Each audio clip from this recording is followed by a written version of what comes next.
it's been interesting off season. I actually it's one of those things where like I hope that we could just like not have much to talk about because then it's like your team's instead like, hey, make some good draft picks, nail a few free agents. But now, really our team is just like we don't know what the heck's going to happen. So it's like good for us, but also not good for us, right?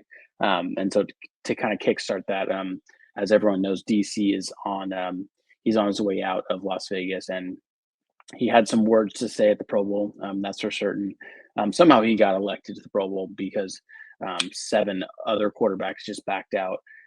Him, Tyler Huntley, and Trevor Lawrence were the quarterbacks for the AFC. So that's a a gang of quarterbacks that you always are like those guys are going to be perennial Pro Bowls. Certainly Tyler Huntley, who threw 12 passes, I believe, on the year. So a big class, a great group for DC to be a part of, and he did have a way to roast the Raiders during the skills events this past weekend in Vegas. So, but on the DC news, as we know, we are approaching the deadline of, I believe, February 15th, right? February 15th, 3 days after the Super Bowl will be played, is when we have the deadline to make a decision on DC. Do we cut him? Do we trade him? One of the more recent news that came out this week, I believe yesterday or 2 days ago, was that the Raiders had granted him permission to speak to other teams. And what that means is that the Raiders have at least structurally agreed to a trade, as far as like this is what we're looking for as far as compensation wise goes. And he did take a visit to New Orleans yesterday, ended up having a good day there. Had a nice dinner with Dennis Allen, familiar friend, who the head coach that he was drafted by, who only lasted 4 games, but they ended up going to dinner. Then he came back to a visit today again with the Saints. So a 2-day visit with the Saints, ended up canceling his trip with the Carolina Panthers as well. So it sounds like New Orleans is hot on the street as far as being the landing spot for DC. So what are some of your takeaways there as far as like the fit goes? The recent news that we've recently heard, a lot of recents going on. what are your thoughts on the recent news from DC and his trip with the New Orleans Saints, as well as like him canceling his visit with the Saints or with the Panthers? Yeah, well, I will say this like situation kind of shows just how more on the up and up the NFL is at keeping things kind of tight-lipped. Because if this was college, we'd have been hearing about wives meeting with their friends who are actually realtors in the area, going out to dinner. You know, the whole like we heard this person was hopping a plane to come out here type of news. So the NFL's really got it under locks on kind of keeping things hush hush until they actually happen. Anyways, I was excited to hear that. Obviously, coming so close up on the deadline that you're like, at this point, it's not actually going to happen. Are we going to have to cut them? What's going to transpire from all this? One thing to note with it all too, as well, is that the Raiders had to, like you were kind of mentioning, grant him the ability to go talk to teams or seek out a trade from teams. Part of that, from what I heard, was teams already having a rough compensation agreement with the Raiders as far as like what they'd be willing to offer if in fact it worked out. So it's interesting to see that the Saints were granted, a visitation with him. That in itself means to me that the Saints have already talked with the front office and they've kind of had some, formal agreement on what it might cost to bring him over as long as DC wants to go there and waives his clause. So word on the street was that the Raiders are wanting a 3rd-round pick. I think that is unfortunately, not unfortunately, anything's going to be great, right? If we can get something out of this. Given his situation, Derek Carr, by all accounts, on the quarterback market is more valuable than a 3rd-round pick. But the Raiders are in a situation where they're kind of, hands tied behind their back with it. And teams are just going to be like, okay, well, we can just not do anything and then sign him in the offseason. Or we'll, kind of just give you something for it. It's kind of what it feels like. And a 3rd-round pick is not, anything to, shun off to the side or whatnot. But yeah, I think if we get anything out of this, it would be fantastic. But it's just exciting to hear things are actually heating up because we're a week and a half away, a week away, 5 days away, 5 days away, 6 days away. My math is just Yeah. off, but 6 Well, days 6 is away. like the deadline, but 5 is technically, yeah, like we need to Yeah. make a decision within the next 5 days. Yeah. So down to the wire, down to the last week, things are transpiring, and you love to hear it. Yeah, I mean, it's one of those things that it's been interesting, like, to hear the reports that come out as far as, like, okay, they like, at first, it was like they agreed to the compensation, which is not technically true. It's like they agreed to the framework.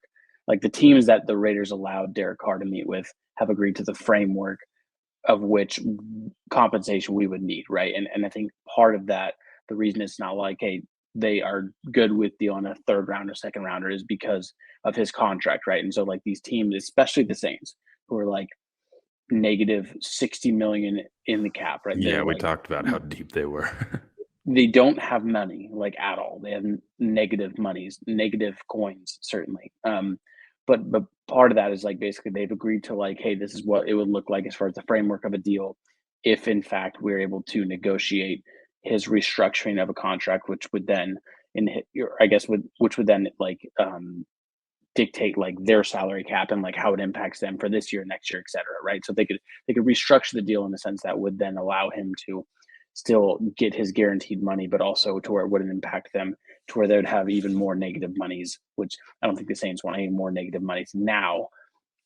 Something we did talk about is the compensation that they did receive because they did trade Sean Payton to the Denver Broncos, right? And so I don't think the 29th pick in the first round is necessarily at play, right? I think that's kind of like a dream in a sense as far as like what we would like to get back, but they did get additional compensation. So because of that, I think they're in more of a leverageable place to actually strike a deal and be one of the more aggressors compared to letting him hit the free agency mark. And so what happens is like the Raiders say, hey, you go out and you can go talk to teams, try to find a deal. They've already talked to teams and said, here's a framework of what we would like to get in return. And they've agreed to that, right? If what they could do is just say, okay, well, we'll just let them hit the market. Now, the reason the Saints, especially the Saints, would be in a position to not want to do that and rather give up a third round pick, right? A third round, a fifth round next year, whatever it is, right?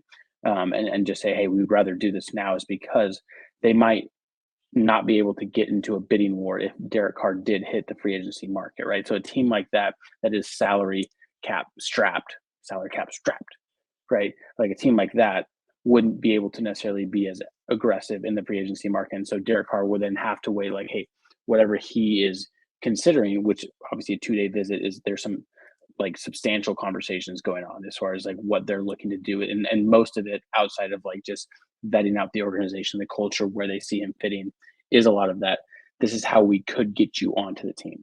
And a lot of that has to do with his guaranteed money, his contract that they currently would have to then take on if a trade was to be executed. So a lot of it is at play and a lot of it's very interesting in that sense. And the Saints specifically, because you could say like, okay, well, I'm just going to hit the free agency market if you're Derek Carr. Well, now the Washington Commanders have said Sam Howell's our guy. Like we're going to bring in a veteran, but we really don't want him to compete necessarily because we want to see what Sam Howell's got. Right, eliminates one team. Okay, you got the Niners who are basically set in stone with their quarterbacks, even though it's very murky. They're like, we got this, right? Then you start going down the list.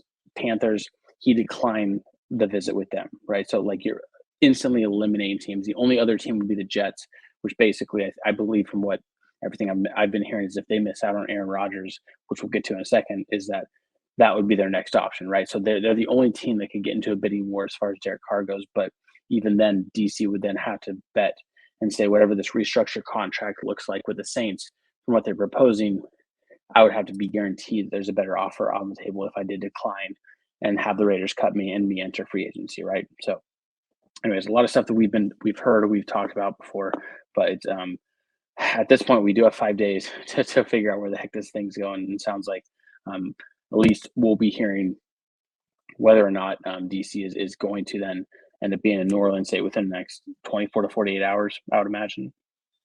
So we'll get that to you next week, obviously, but that's where we're at with the DC situation. As far as return goes, I think it's a very interesting topic.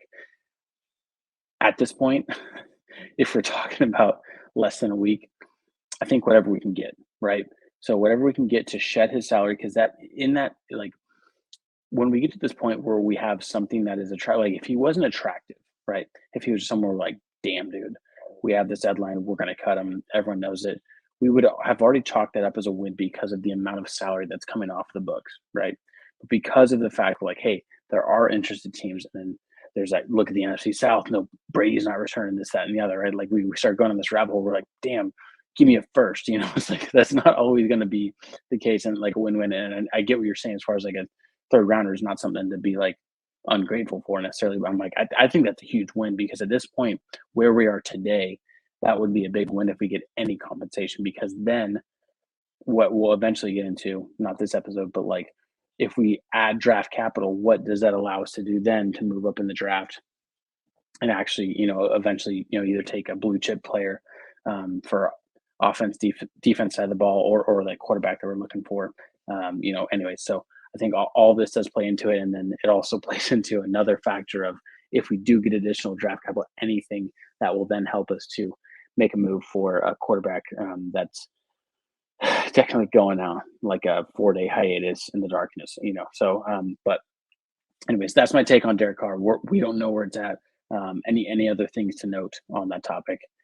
As it's been a very ambiguous and very, I don't know, like you said, I think the NFL does a great job of like just hiding things. And we're like, here's information, but it's not going to happen, but it might happen. But one of the best tweets I read, by the way, and it was from like a Raiders guy.